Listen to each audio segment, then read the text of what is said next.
Good morning, good afternoon, good evening, wherever you are. Chris Whelan here from Chris Whelan Coaching. I want to talk to you today about something which is near and dear to pretty much all of us. If you engage with any sort of business, if you business owner yourself, obviously, but if you engage in any sort of business, you're going to know about customer service. You're going to know about why mastering customer service is so important for business. I want to start with a question, though, and that my question to you is poor customer service costing you money right now? Because in today's massively competitive business environment, the difference between thriving and actually just surviving often comes down to a crucial factor, and that's customer service. And yet a lot of business people just ignore it. They know that it's there, they know intellectually it's there, but they're not really doing much about it.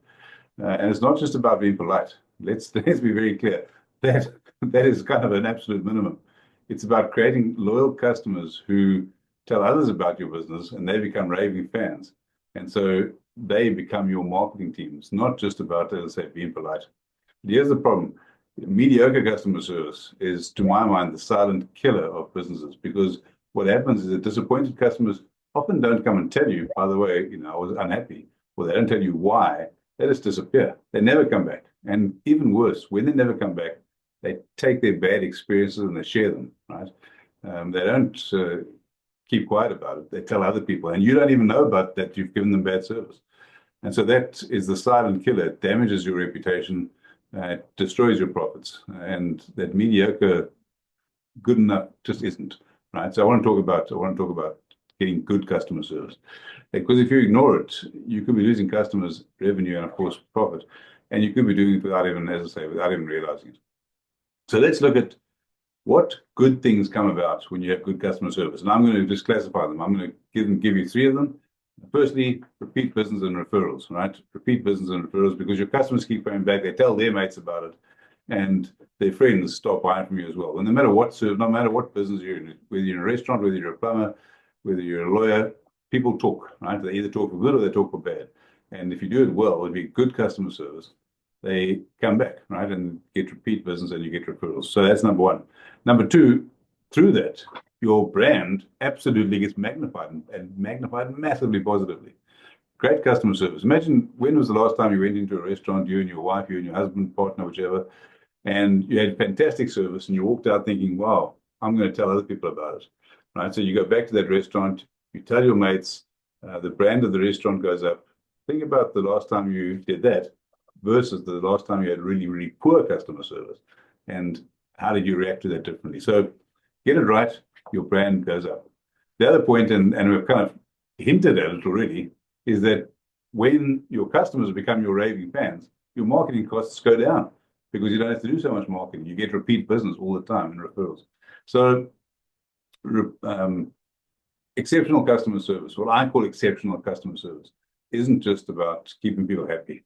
It's about actually making them go way beyond that, become raving fans, and then that, of course, directly impacts your bottom line. Let me tell you a quick story about a client of mine.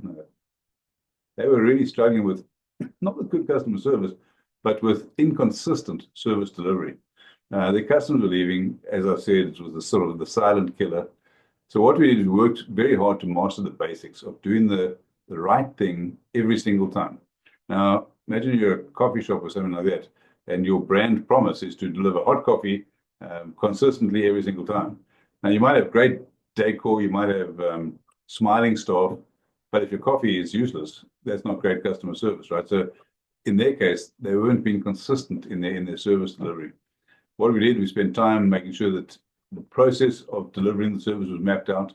We made sure that their team was trained with scripts. Now, I don't mean to be not automatons, but they knew how to greet customers. They knew how to engage. They knew how to ask questions. They knew how to upsell slightly, not just to get the sale, but also to make sure that the customer knew that they were really caring for them, right? And that's what it comes down to. It's actually caring for the customer.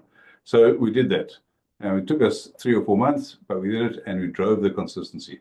The result, customer loyalty went up by 30% because we measured it at the beginning and measured it at the end. And they saw a 30% increase as well in repeat business. I've said this before in many different fora.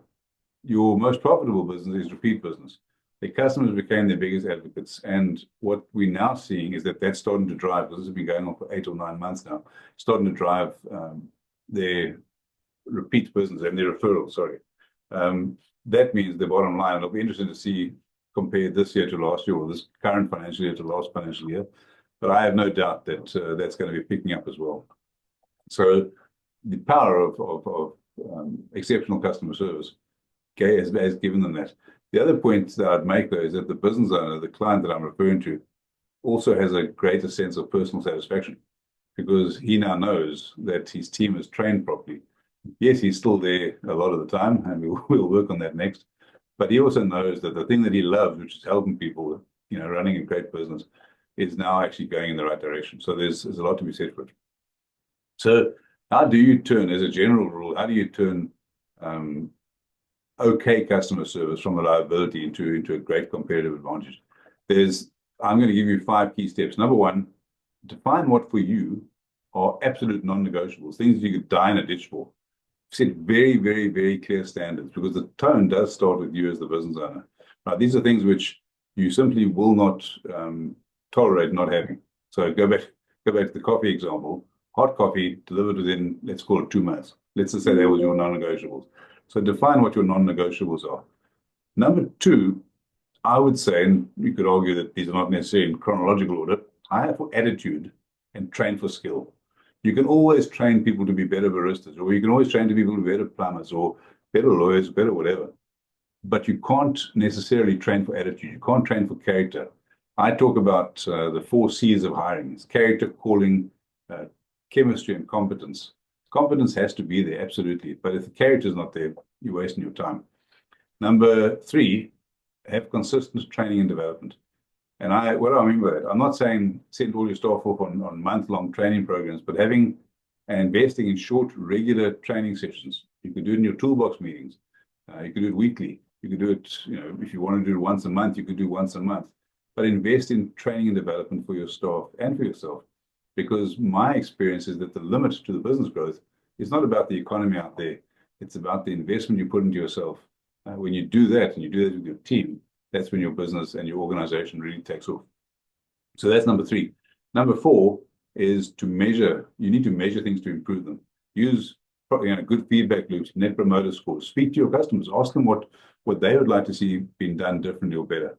And get those satisfaction surveys going. And actually make them not just qualitative, but quantitative. So measure it, because when you measure it, you can see the improvements. The 5th one, and really is the final one, and perhaps it could be number 1, is lead by example. Your team will mirror exactly what you do. The tone is always set at the top. So lead by example. If you need training for yourself, take it. If you need to spend time making sure that you do the right thing, take the time, because your team will follow your lead. So getting those basics right, getting that customer service right every single time has massive, massive positive benefits. We've touched on it already, but let me just reiterate it. When you don't just meet expectations in customer service, but you exceed them, turn satisfied customers, okay customers, into loyal fans. From loyal fans, they become raving fans, and they become advocates for your business. Massively, massively important. They'll return, they'll tell their friends, the friends return, they bring new customers to you, your marketing costs come down, and your business becomes known for reliability, it becomes known for quality, it becomes known for reducing errors. That is an absolutely invaluable thing. And it all comes down to simple, what I think should be the simple concept of exceptional customer service. So don't let a mediocre customer service rob your business and rob you of your future. If any of this makes sense to you, and any of this is of interest to you, and you want to get it right in your business, no matter what part of the economy, in, whether you're in a cafe or a restaurant, whether you're a lawyer, an accountant, a plumber, a doctor, whichever, Sparky, give me a shout. Reach out to me, Chris at wcbe.co.nz. That may change shortly, but reach out, book some time in my diary. You can see the link you can see the calendar link below, and let's have a conversation about how we can make sure that this happens in your business, so that your customers absolutely become your raving fans. Have a fantastic day wherever you are, and I look forward to chatting with you soon. Cheers. Bye-bye.